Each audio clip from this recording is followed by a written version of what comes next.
Hello students, welcome to study quarks. आज हम लोग रिफ्रैक्शन चैप्टर का एक क्विक रिवीजन करेंगे। ठीक, तो हम लोग सबसे पहले जानेंगे व्हाट इज रिफ्रैक्शन। रिफ्रैक्शन है क्या? रिफ्रैक्शन क्या होता है? जब भी लाइट रे किसी एक मीडियम से दूसरे मीडियम में ट्रेवल करती है। लाइट रे क्या करती है? एक मीडियम से, जैसे ये आपका एक दूसरा मीडियम है और ये है आपका मीडियम 1, ये है आपका मीडियम 2। ठीक, तो लाइट रे क्या कर रही है? ये हुआ आपका नॉर्मल।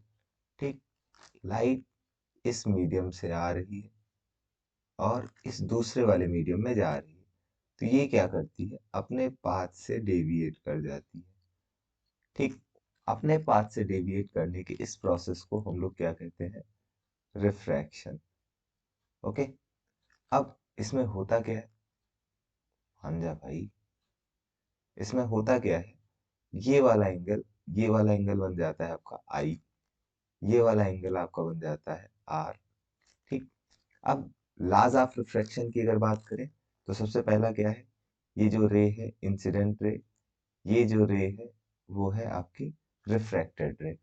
ये इंसिडेंट रे, रिफ्रैक्टेड रे और नॉर्मल तीनों क्या होते हैं?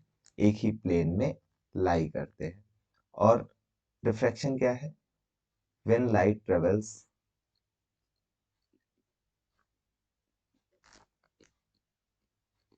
From one medium to another, one medium to another,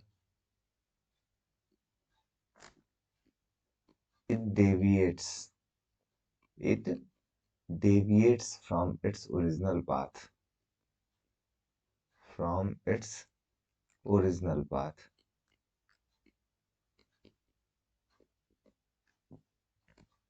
Original path. This phenomena is known as refraction. Laws क्या क्या होते हैं? सबसे पहले हम बात करेंगे laws of refraction की। laws of refraction, तो रिफ्रैक्शन के क्या क्या laws होते हैं? सबसे पहला तो जैसे हमने रिफ्लेक्शन में पढ़ा था, incident ray, refracted ray and normal all are coplanar. ठीक, तो ये ला इसमें भी कॉमन रहेगा। ठीक, दूसरा ला आपका क्या हो जाएगा? Sine i is equal by sine r, sine of angle of incidence to the sine of angle of refraction. इसका रेशियो क्या रहेगा? कांस्टेंट रहेगा। और इस कांस्टेंट को वर्कआउट किया स्नेल ने और क्या कहा कि ये कांस्टेंट जो है वो कांस्टेंट बराबर होता है किसके? रिफ्रैक्टिव इंडेक्स के। और उन्होंने क्या कहा कि sine i by sine r, ये क्या हो जाता है? Refractive index mu of second medium with respect to first medium. इसको क्या पढ़ते हैं? Refractive index, refractive index of second medium. किस मीडियम का रिफ्रैक्टिव इंडेक्स लेंगे? जिसमें आप जा रहे हैं, second medium with respect to first, with respect to first. Okay, अब ये टर्म रिफ्रैक्टिव इंडेक्स क्या होता है? तो रिफ्रैक्टिव इंडेक्स की अगर बात करें, रिफ्रैक्टिव, इसको इक्वेशन 1 करते हैं और इस पे वापस अभी लौटेंगे। रिफ्रैक्टिव इंडेक्स क्या होता है? तो रिफ्रैक्टिव इंडेक्स दो तरह का हो जाएगा, relative refractive index and absolute refractive index. तो सबसे पहले ये रिफ्रैक्टिव इंडेक्स होता क्या है? द रेशियो ऑफ, क्या होता है? The ratio of speed of light, speed of light in two different medium, in two different medium,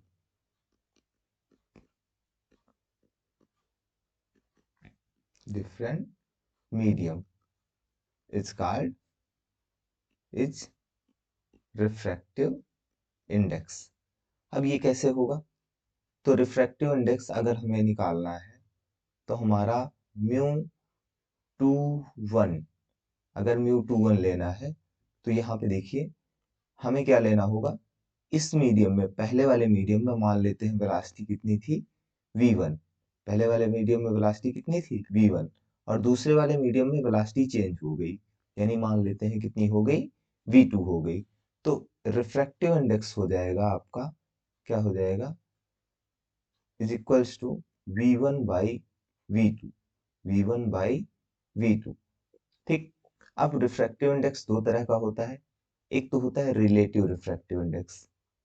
अब ये जो रिलेटिव रिफ्रैक्टिव इंडेक्स होता है ये क्या हो गया, जैसे मान लीजिए दो मीडियम्स थे, ठीक, तो पहले मीडियम ने कुछ स्पीड चेंज की और दूसरे मीडियम ने कुछ स्पीड चेंज की, यहाँ भी चेंज हो सकता है, यहाँ भी चेंज हो सकता है।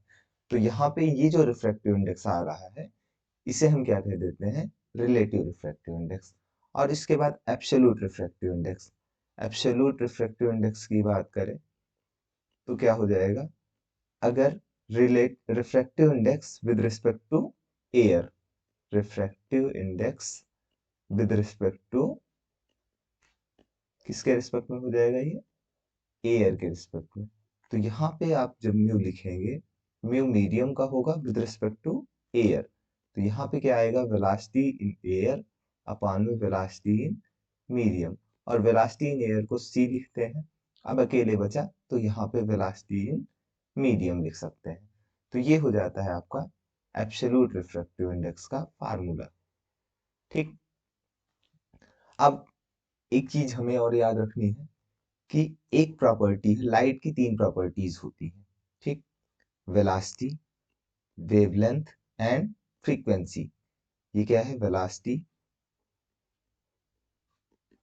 लैम्डा क्या है, वेवलेंथ, लैम्डा क्या है, वेवलेंथ, ठीक, और ये क्या है, न्यू क्या है, आपकी फ्रीक्वेंसी। तो कौन सी प्रॉपर्टी है जो चेंज नहीं होती, तो ये है फ्रीक्वेंसी। फ्रीक्वेंसी जो है रिफ्रैक्शन और रिफ्लेक्शन दोनों में चेंज नहीं होती, नो चेंज, इसमें कोई भी चेंज नहीं होता। ठीक। तो अब हमारा जो म्यू टू वन हो जाएगा, ये हो जाएगा v1 by v2 is equals to, nu तो सेम रहेगा, lambda one by nu lambda two. इन दोनों में, इनमें रिलेशन ये क्या होता है, v बराबर न्यू लैम्डा। ओके, यहाँ से न्यू कट जाएगा और बचेगा mu two one is equals to v one by v two is equals to lambda one by lambda two. अब अगर ध्यान से हम स्नेल्स लॉ को कंप्लीट करें, ठीक, तो स्नेल्स लॉ अब आपका कंप्लीट क्या हो जाएगा, स्नेल्स लॉ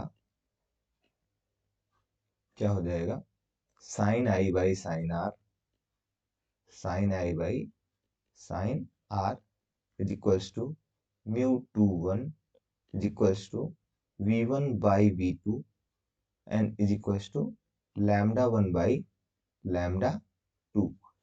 इस टॉपिक पे, इस पॉइंट पे आपसे ढेर सारे क्वेश्चन पूछे जाते हैं। किसी मीडियम में वेलोसिटी दे देगा और पूछेगा कि किसी दूसरे मीडियम में वेलोसिटी क्या होगी, तो आप कैसे निकाल सकते हो, सिंपली रिफ्रैक्टिव इंडेक्स का फार्मूला देख के आप निकाल सकते हो। ओके, अब हम लोग बात करेंगे रिफ्रैक्शन थ्रू ग्लास स्लैब की। ठीक, तो रिफ्रैक्शन थ्रू ग्लास स्लैब क्या होता है, थ्रू ग्लास स्लैब। ओके, यहाँ पे ये क्या हो जाएगा, देखिए ये है आपकी इंसिडेंट रे। ओके, फिर ये रे क्या हुई, रिफ्रैक्शन शो की, ये आपकी जो डायरेक्शन थी इस डायरेक्शन में इसको जाना था, ठीक, लेकिन इस डायरेक्शन में ना जाके ये क्या की, रिफ्रैक्शन शो की। फिर रिफ्रैक्शन के बाद ये यहाँ पे ये है आपका म्यू और ये है आपका वन, ठीक, एयर है, ये भी एयर है, ठीक है। तो अब ये क्या हुआ, अगर हम शिफ्ट की बात करें, लेटरल शिफ्ट की, तो ये जो डिस्टेंस आपको दिख रही है, ये वाली डिस्टेंस क्या है इसकी, लेटरल शिफ्ट। अब अगर हम थोड़ा सा डेरिवेशन करेंगे, ठीक, तो हमको एक चीज निकल के आएगी, ये एंगल और ये वाला एंगल, ये वाले दोनों एंगल आपस में क्या हो जाएंगे, इक्वल हो जाएंगे, ठीक है। तो फिलहाल वो डेरिवेशन हम लोग के लिए इम्पोर्टेंट है नहीं। ठीक, तो अगर शिफ्ट की बात करें, शिफ्ट यानी डी, शिफ्ट यानी डी की वैल्यू क्या हो जाएगी, ये हो जाएगी t by cos r. Cos r, r क्या होगा, ये वाला एंगल, और ये वाला एंगल क्या होगा, आई, और साइन आई माइनस आर। ठीक, ये हो जाएगा आपका शिफ्ट। ठीक, लेटरल शिफ्ट। और अगर हम स्मॉल एंगल के लिए देखें, फॉर स्मॉल एंगल, तो स्मॉल एंगल के लिए हमको पता है कि साइन थीटा बराबर क्या हो जाता है, साइन थीटा किसके बराबर हो जाता है, थीटा के, और कास थीटा किसके बराबर हो जाता है, ये 1 के बराबर हो जाता है। ठीक, तो ये डी की वैल्यू आ जाएगी आपकी टी बाई 1 और I minus R, I minus R. और हमें स्नेल्स लॉ से पता है, क्या स्नेल्स लॉ से हमको पता है क्या होता है, sine i by sine r is equals to mu of this medium by air, अगर ये एयर है तो। ठीक, तो अगर यहाँ पे स्मॉल एंगल लिया है तो यहाँ पे भी स्मॉल एंगल होगा। आई बाई आर की वैल्यू हो जाएगी म्यू, एयर के रिस्पेक्ट में है तो सिर्फ मीडियम लिख सकते हैं, यहाँ से आर की वैल्यू आ जाएगी आई बाई म्यू एम। ओके, अब यहाँ से डी की वैल्यू क्या हो जाएगी, अगर इस वैल्यू को हम, इस वैल्यू को यहाँ पे पुट कर दें, ठीक है, यहाँ पे अगर हम पुट कर देंगे तो ये वैल्यू क्या हो जाएगी, डी इज इक्वल्स टू हो जाएगा आपका टी और I minus I by mu M, medium का रिफ्रैक्टिव इंडेक्स। यहाँ से क्या आ जाएगा, T I 1 minus 1 by mu of medium, ये हो जाएगा शिफ्ट का formula for small angle. Okay, तो ये फार्मूला आपको याद रखना है। ठीक, इसके बाद एक और चीज आती है अपैरेंट डेप्थ। अपैरेंट डेप्थ क्या होती है, जैसे मान लीजिए अगर आप किसी कॉइन को पानी में डालिए, ठीक, तो कॉइन क्या होता है, थोड़ा सा ऊपर दिखाई देता है। अब इस, ये जो ऊपर, जितना ऊपर दिखाई देता है, इसे हम क्या कहते हैं, अपैरेंट डेप्थ। ठीक, कैसे होता है, जैसे मान लीजिए यहाँ पे कॉइन है, ठीक, तो ये जो कॉइन है, यहाँ से जो रेज चलेंगी, ये जो रेज इस तरीके से जाएंगी, वो तो सीधी सीधी जाएंगी, उनमें तो रिफ्रैक्शन होगा नहीं।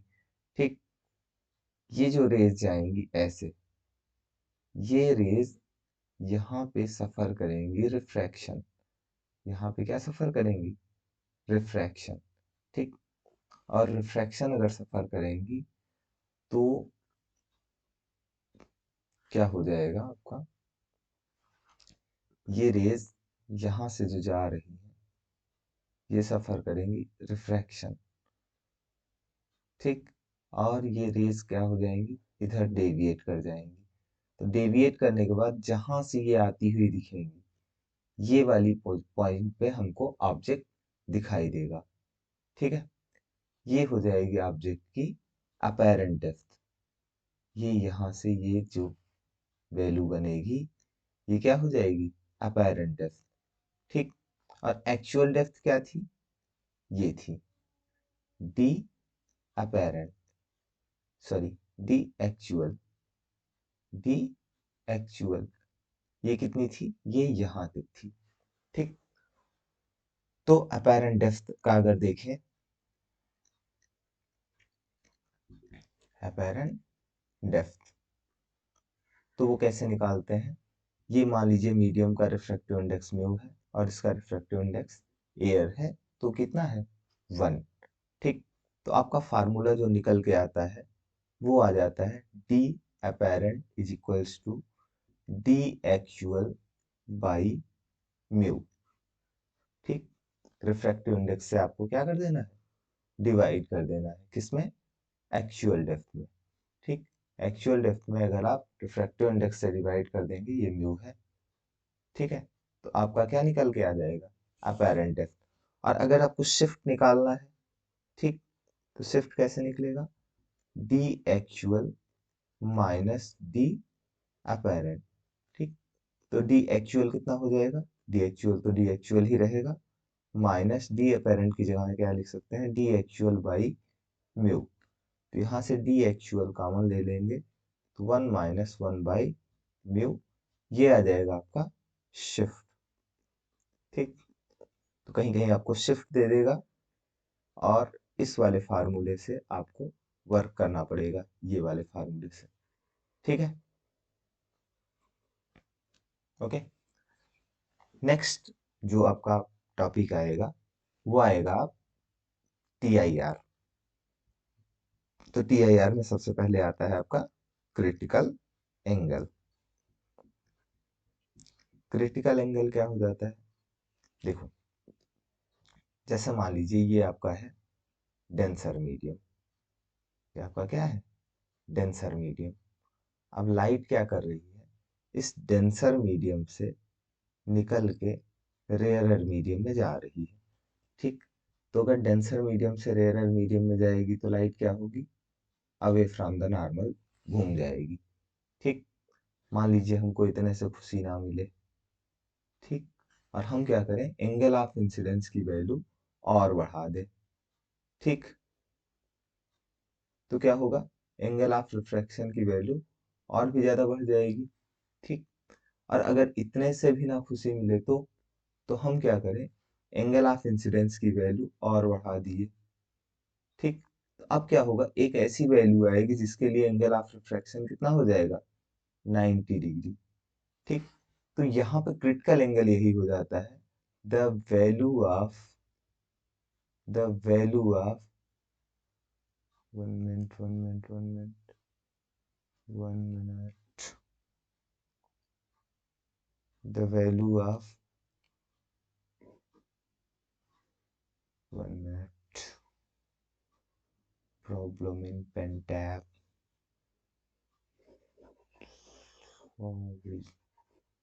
Okay, so the value of angle of incidence कहाँ से, from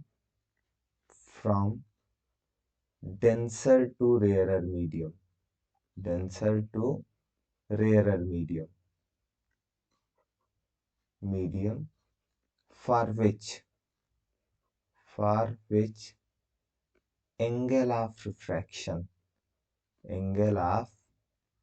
refraction becomes 90 डिग्री, जिसके लिए एंगल ऑफ रिफ्रैक्शन कितना हो जाए, 90 डिग्री।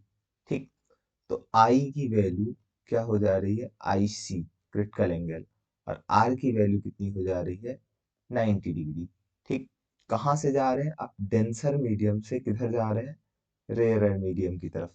ठीक, तो यहाँ पे कंडीशन क्या निकल के आएगी, Snell's law, from Snell's law से। ठीक, देखिए हमारे पास एब्सोल्यूट एकमात्र लॉ है, that is Snell's law.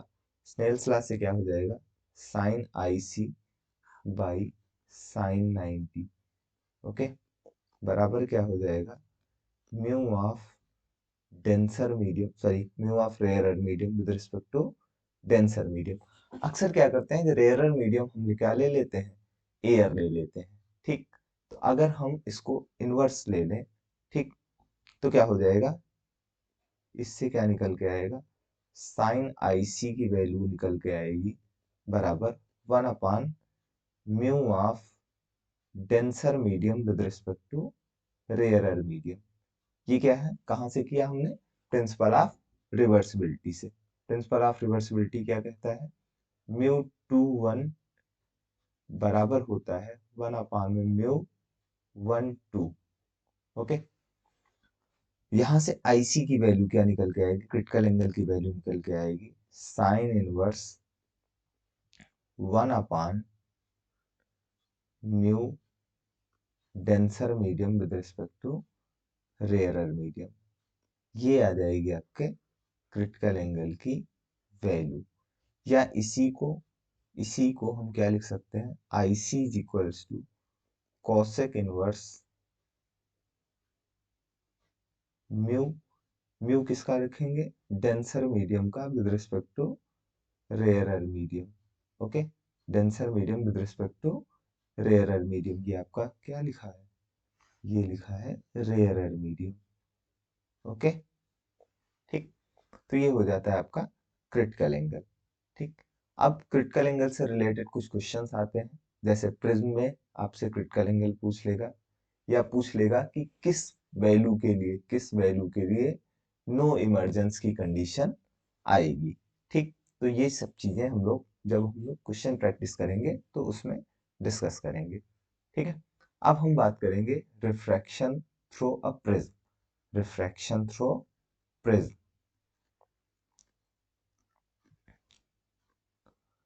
Through prism.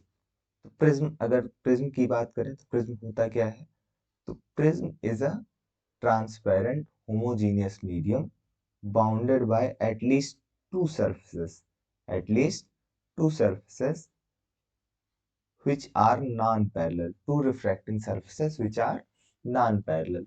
ये दोनों, जैसे ये एक सरफेस है, इससे इंसिडेंस हो रहा है और इससे इमर्जेंस हो रहा है, अगर ये दोनों नॉन पैरेलल है तो हमारा ये प्रिज्म की कंडीशन को सेटिस्फाई करेगा। ठीक, अब प्रिज्म वाली कंडीशन में आपका क्या बनता है, यहाँ पे देखिए, ये आपका एक बनेगा नॉर्मल। ठीक, नॉर्मल पे आएगा, ये हो जाएगा एंगल ऑफ इंसिडेंस आई। ठीक, अब यहाँ पे होगा आपका रिफ्रैक्शन। रिफ्रैक्शन होगा तो ये रे कहाँ चली जाएगी, इधर चली जाएगी। ओके, अब ये भी आपका क्या बनेगा, नॉर्मल। तो यहाँ पे क्या होगा, डेंसर मीडियम से रेयरर मीडियम, यहाँ पे लाइट क्या हो रही है, डेंसर मीडियम से रेयरर मीडियम में जा रही है, तो यहाँ पे ये light away from the normal चली जाएगी। ठीक है, ये हो जाएगा आपका, ये इसको मान लेते हैं आई डैश, ये हो जाता है आपका आर, ये हो जाता है आपका आर डैश, ये अंदर वाला एंगल। इन दोनों के बीच में जो एंगल बनता है, जैसे ये इंसिडेंस की डायरेक्शन थी और ये जो इमर्जेंट रे है, ये इनके बीच में जो एंगल बनता है, that angle is called angle of deviation. Angle of deviation यानी डेल। ठीक, अब अगर हम इसमें थोड़ी सी कैलकुलेशन करते हैं तो एक चीज निकल के आती है, 2r बराबर ए। ठीक, ए क्या है, प्रिज्म एंगल, ये वाला एंगल जो है वो है आपका prism angle. 2r is equal to A, R बराबर निकल के आता है ए बाई 2। ठीक, और जो डेल बराबर निकल के आता है वो क्या निकल के आता है, I plus I dash minus R plus R dash. ठीक,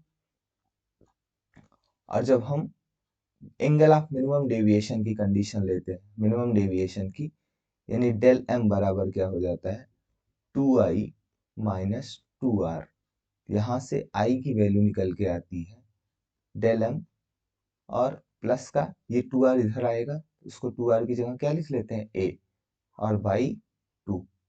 ठीक, यहाँ से म्यू का फार्मूला निकल के आता है, mu of medium of prism, ये निकल के आता है sine a plus del M by 2। हम लोग डेरिवेशन नहीं कर रहे हैं क्योंकि हम लोग क्विक रिवीजन कर रहे हैं। ठीक, तो डेरिवेशन हम लोग यहाँ पे नहीं करना चाह रहे हैं। ठीक है, साइन ए बाई 2। ठीक, ये हो जाता है प्रिज्म के मटेरियल के रिफ्रैक्टिव इंडेक्स का फार्मूला। ठीक, और अगर फॉर स्मॉल एंगल बात करें, फॉर स्मॉल एंगल, तो क्या निकल के आएगा, ये साइन थीटा थीटा के बराबर हो जाएगा, तो mu M is equals to क्या हो जाएगा आपका, A plus del M by 2 upon में क्या हो जाएगा, ए बाई 2, 2 से 2 कट जाएगा, A into mu M is equals to क्या हो जाएगा, ए प्लस डेल एम, यानी यहाँ से डेल एम की वैल्यू क्या निकल के आएगी, म्यू माइनस 1 टाइम्स ए, म्यू माइनस 1 टाइम्स ए, ये निकल के आएगी डेल एम की वैल्यू। तो डेल एम किसके प्रोपोर्शनल होता है, ए के और म्यू माइनस 1 के। ओके, सो अब हम लोग next topic that is refraction through spherical surface. Refraction through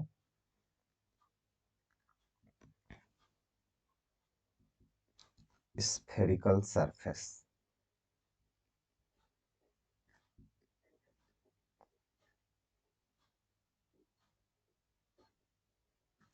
अगर बात करें रिफ्रैक्शन थ्रू स्फेरिकल सरफेस, तो क्या होगा, ये आपकी स्फेरिकल सरफेस है, ठीक। यहाँ पे आपने क्या किया, एक ऑब्जेक्ट को रखा, ठीक। ऑब्जेक्ट से रेज जाएंगी, ठीक है। यहाँ पे इंसिडेंस हो रहा है, यहाँ पे क्या होगा आपका, नॉर्मल होगा। ये है आपका एंगल ऑफ इंसिडेंस आई, ठीक। और इसके बाद रिफ्रैक्शन होगा, तो ये रेज कुछ यहाँ पे चली जाएंगी, ये हो जाएगा आपका एंगल ऑफ रिफ्रैक्शन यानी आर। ओके, ये वाला जो मीडियम है इसको मान लेते हैं म्यू वन, ये वाले मीडियम को मान लेते हैं म्यू टू। यहाँ पोल से, अभी चूंकि स्फेरिकल सरफेस है इसलिए सारी डिस्टेंसेस कहाँ से मेजर की जाएंगी, पोल से। ये वाली जो डिस्टेंस है ये आपकी हो जाएगी यू, ठीक। ये वाली जो डिस्टेंस है इमेज की, यहाँ पे आपकी क्या बन रही है, इमेज, ये वाली डिस्टेंस हो जाएगी आपकी v, ठीक, पोल से। और ये वाली डिस्टेंस आपकी हो जाएगी r, ठीक। तो इसका फार्मूला निकल के आएगा आपका, जब डिराइव करेंगे तो निकल के आएगा mu two by V minus mu one by U is equals to mu two minus mu one by R. यहाँ पे u जो है क्या है, पोजीशन ऑफ ऑब्जेक्ट, v क्या है, u क्या है आपका पोजीशन ऑफ ऑब्जेक्ट, ठीक। v क्या है, पोजीशन ऑफ इमेज, v क्या है पोजीशन ऑफ इमेज, और r क्या है, इमेज ना, a है ये, ठीक, पोजीशन ऑफ इमेज, ठीक। और r क्या है, रेडियस ऑफ कर्वेचर,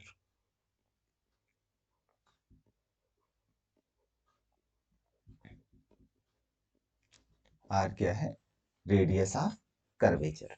ओके, तो ये हो जाता है आपका रिफ्रैक्शन थ्रू ग्लास स्लैब। अब आपका लेंस, लेंस क्या होता है, combination of two spherical surface. तो अगला जो फार्मूला आता है lens and lens maker formula, lens and lens maker formula, ठीक। अब ये क्या हो जाता है, यहाँ पे देखिए ये कैसे निकलेगा। अब एक स्फेरिकल सरफेस ये थी और एक स्फेरिकल सरफेस आपकी ये थी, ठीक। फिर क्या हुआ, यहाँ पे आपने ऑब्जेक्ट को रखा, ऑब्जेक्ट से जाएंगी रेज, ठीक। इसका रिफ्रैक्शन होगा with respect to this normal, with respect to this normal. इस नॉर्मल पॉइंट को क्या मान लेते हैं, C1 मान लेते हैं, ठीक। पहला का है C1। अब ये जो नॉर्मल है इसने क्या किया, इस रेस को रिफ्रैक्ट किया, रिफ्रैक्ट किया, मान लेते हैं यहाँ पे पहुंचाया इस तरीके से, ठीक। अब ये जो रेज यहाँ जा रही थी ये इमेज कहाँ बनाती, समवेयर यहाँ पे, ठीक। लेकिन हुआ क्या, बीच रास्ते में ये वाली सरफेस आ गई, ये वाली सरफेस फिर से इसको क्या करेगी, रिफ्रैक्शन होगा यहाँ पे भी, C2 के रिस्पेक्ट में भी, ठीक। इस वाले नॉर्मल के रिस्पेक्ट में इसका क्या होगा, फिर से रिफ्रैक्शन होगा। अब अगर रिफ्रैक्शन होगा तो ये वाला जो एंगल बनेगा ये एंगल ऑफ इंसिडेंस बनेगा, और ये रेस कहाँ चली जाएंगी, यहाँ पे चली जाएंगी, ये हो जाएगी आपकी फाइनल इमेज। ये वाली क्या हो गई आपकी आई डैश, ठीक है। अब क्या हो जाएगा, अगर फर्स्ट सरफेस के लिए बात करें तो मान लेते हैं ये वाली जो डिस्टेंस है वो है R1 और ये वाली जो डिस्टेंस है सेकेंड सरफेस से रेडियस ऑफ कर्वेचर वो क्या मान लेते हैं R2। ये है आपका ऑब्जेक्ट U और यहाँ पे आपकी जो फाइनल इमेज बनी है वो कहाँ पे बनी है आई पे। ठीक, तो अब अगर हम फार्मूला देखें तो फार्मूला निकल के क्या आएगा, अगर हम फर्स्ट सरफेस के फॉर फर्स्ट सरफेस अगर देखें, ठीक, फॉर फर्स्ट सरफेस, तो फर्स्ट सरफेस के लिए क्या हो जाएगा 1/v, क्या था μ2/v। ये वाला आपका 2 का काम करेगा, मान लेते हैं ये वाला ग्लास है, ठीक, ये वाला आपका एयर है, ये भी आपका फिर से क्या है एयर। μ2 कौन हो जाएगा आपका ग्लास, μ2 क्या हो जाएगा आपका ग्लास। ठीक, तो μ2 क्या हो जाएगा आपका ग्लास। ठीक, तो μ2/v, v कितना, इमेज कहाँ बन रही है v डैश पे। ठीक, माइनस μ1/u, ऑब्जेक्ट कहाँ पे था u, इज इक्वल्स टू क्या हो जाएगा μ2 माइनस μ1/r1। ये हो जाएगा इक्वेशन नंबर फर्स्ट। इसके बाद क्या हो जाएगा आपका μ2/, अब रेज यहां से इस मीडियम से ग्लास से एयर में आ रही है, तो ग्लास से एयर में जा रही है, सेकेंड मीडियम क्या हो जाएगा आपका एयर, सेकेंड मीडियम क्या हो जाएगा एयर। यहाँ पे ये μ2 की जगह आप क्या लिखेंगे ग्लास और 1 की जगह क्या लिखेंगे एयर।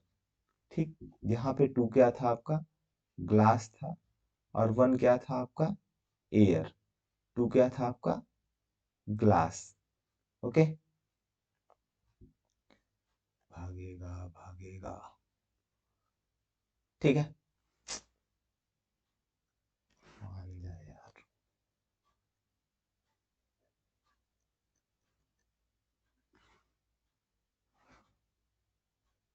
अब मानेगा। ओके, अब यहां देखो,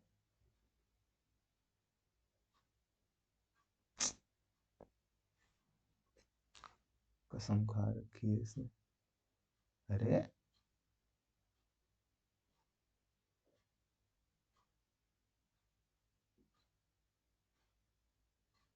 अरे,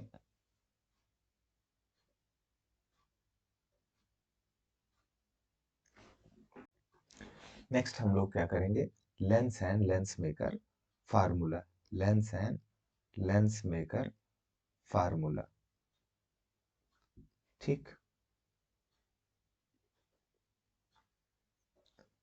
तो लेंस मेकर फार्मूला क्या हो जाता है 1/f is equals to mu glass का, अगर जैसे जिस मीडियम का लेंस है, माइन एयर के रिस्पेक्ट में माइनस का 1 विद रिस्पेक्ट टू एयर, और 1/r1 माइनस 1/r2। अब ये r1 r2 क्या है, देखिए लेंस में क्या होता है दो सरफेसेस होती है। ठीक, ये आप यहाँ पे ऑब्जेक्ट को रखते हैं, जहां पे आपने ऑब्जेक्ट को रखा है दैट इज यू। ठीक, ये वाली जो सरफेस है, ये वाली सरफेस, फर्स्ट वाली सरफेस, फर्स्ट वाली सरफेस का, इस वाली सरफेस का सेंटर ऑफ कर्वेचर यहाँ होगा। ठीक, C1। ठीक, ये हो जाता है, इसकी रेडियस ऑफ कर्वेचर को हम कहते हैं R1। ठीक है, और दूसरी जो सरफेस है आपकी ये वाली, ठीक, इसका सेंटर ऑफ कर्वेचर इधर आएगा, दूसरी सरफेस का, इस वाली सरफेस का सेंटर ऑफ कर्वेचर किधर आएगा इधर आएगा। क्यों, इसको कहते हैं हम लोग R2। ओके, डिस्टेंस कहाँ से पोल से। ठीक, और जहां पे इमेज बनती है, जहां पे फाइनल इमेज बनती है, जैसे ये बनी इमेज, तो ये हो जाता है आपका V। अच्छा, ये जो फार्मूला है ये थिन लेंस के लिए काम करता है। थिन लेंस के लिए क्यों, क्योंकि हम लोगों ने यहाँ पे इसकी थिकनेस T को क्या किया हुआ है नेग्लेक्ट किया हुआ है। ठीक है, ये लेंस किस में है एयर में, ये फार्मूला हो जाता है आपका lens maker. This formula is lens maker formula. Okay, अगर लेंस फार्मूले की बात करें तो 1/f is equals to 1/v minus 1/u, ये हो जाता है आपका लेंस फार्मूला। ठीक, अब लेंस मेकर फार्मूले से एक क्वेश्चन आता है अक्सर, अगर मान लीजिए इस लेंस को किसी ऐसे लिक्विड में डाल दें जिसका रिफ्रैक्टिव इंडेक्स कितना हो, म्यू एल, ये है एक लिक्विड, इसमें हम लेंस को डिप कर दे रहे हैं। अच्छा, अगर लेंस को डिप कर देंगे तो अभी जो पहला मीडियम था आपका एयर था, अब इस समय जो पहला मीडियम हो जाएगा वो आपका क्या हो जाएगा, ये लिक्विड हो जाएगा।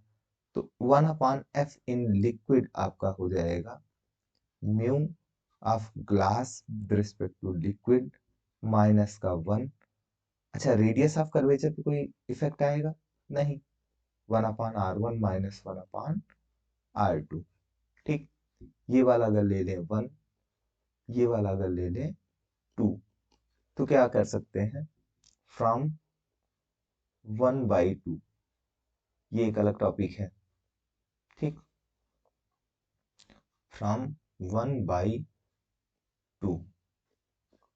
क्या हो जाएगा आपका, देखिए अगर 1 में 2 से डिवाइड करेंगे तो ये फर्स्ट और फोर्थ की प्रॉपर्टी लगेगी, एफ लिक्विड जो है वो ऊपर जाएगा और एफ एयर आएगा नीचे, ये बराबर क्या आ जाएगा, ये ऊपर आएगा mu of glass with respect to air minus का 1, और अपान में क्या हो जाएगा, mu of glass with respect to liquid और माइनस का 1। ठीक, अब देखिए यहां से एफ इन लिक्विड की वैल्यू आ जाएगी mu of glass with respect to air minus का 1 अपान में म्यू ऑफ ग्लास, इसको क्या लिख सकते हैं, mu of glass by mu of liquid और माइनस का 1, और इनटू क्या हो जाएगा, एफ इन एयर। अब यहां देखिए ये जो वैल्यू है mu of glass by mu of liquid, इसकी कितनी वैल्यूज हो सकती हैं, देखो दो नंबर्स को अगर आप डिवाइड करेंगे तो या तो ग्रेटर देन 1 आएगा, या तो इक्वल टू 1 आएगा, या तो लेस देन 1 आएगा। तो इस जगह पे आपका तीन फार्मूले यहाँ पे, मतलब तीन वैल्यूज यहाँ पे पॉसिबल हैं। ठीक, तो अब नेक्स्ट पेज पे हम लोग देखते हैं क्या पॉसिबिलिटीज है। तो यहाँ पे अगर अगर जो है mu G by mu L ये हो जाए ग्रेटर देन 1, यानी इससे क्या निकल के आएगा, mu of glass is greater than mu of liquid. ठीक है, तो यहां से देखो ये जो आपका फार्मूला था एफ इन लिक्विड बराबर क्या था, mu of glass with respect to air minus का 1, और अपान में क्या आया था आपका, mu of glass by mu of liquid minus का 1, और इनटू क्या निकल के आया था, एफ इन एयर। अब यहाँ देखिए ये ग्रेटर देन 1 है, उसमें से 1 घटाएंगे तो ये बचेगा आपका पॉजिटिव, ऊपर वाला भी पॉजिटिव क्योंकि ग्लास का रिफ्रैक्टिव इंडेक्स 1 से ज्यादा होता है। ठीक, तो ये पूरा बताए positive constant, F in liquid क्या हो जाएगा इस केस में आपका एफ इन लिक्विड क्या हो जाएगा, एफ इन लिक्विड बराबर यहाँ पे पॉजिटिव कांस्टेंट जो भी आएगा positive constant into F in air.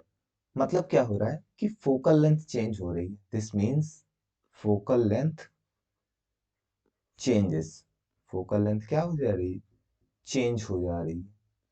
ठीक, but nature remains same, but nature remains same, मतलब अगर कॉनकेव था तो कॉनकेव रहेगा, अगर कॉन्वेक्स था तो कॉन्वेक्स रहेगा। ठीक है, नेचर जो है आपका सेम रह रहा है, नेचर नहीं चेंज हो रहा है। ठीक, अब दूसरा देखते हैं, अगर mu of glass by mu of liquid ये लेस देन 1 हो जाए तो इसका मतलब क्या हो जाएगा, mu of glass is less than mu of liquid. ठीक, अब ये यहाँ पे क्या आ जाएगा, अगर ये लेस देन 1 है तो उसमें से 1 घटाएंगे तो ये क्या आ जाएगा, निगेटिव। यहाँ से एफ इन लिक्विड क्या हो जाएगा, negative constant into F in air. मतलब इस बार क्या हो जाएगा, फोकल लेंथ भी चेंज हो जाएगी, length as well as nature changes. अब की बार क्या हो गया, नेचर भी चेंज हो गया। ठीक, कॉनकेव था तो कॉन्वेक्स हो गया, कॉन्वेक्स था तो कॉनकेव हो गया। तीसरा क्या हो सकता है, mu of glass by mu of liquid is equal to 1। इस कंडीशन में क्या हो जाएगा, एफ एल की वैल्यू क्या हो जाएगी आपका, यहाँ पे -1 यानी जीरो, तो something upon zero is infinite, यानी क्या हो जाएगा, इनफाइनाइट। इसका मतलब lens will disappear. Lens disappear होने का मतलब क्या हुआ कि लेंस किसी काम का ही नहीं है। पैरेलल रेज आ रही थी, पैरेलल रेज चली जा रही, तो फिर लेंस का क्या यूज।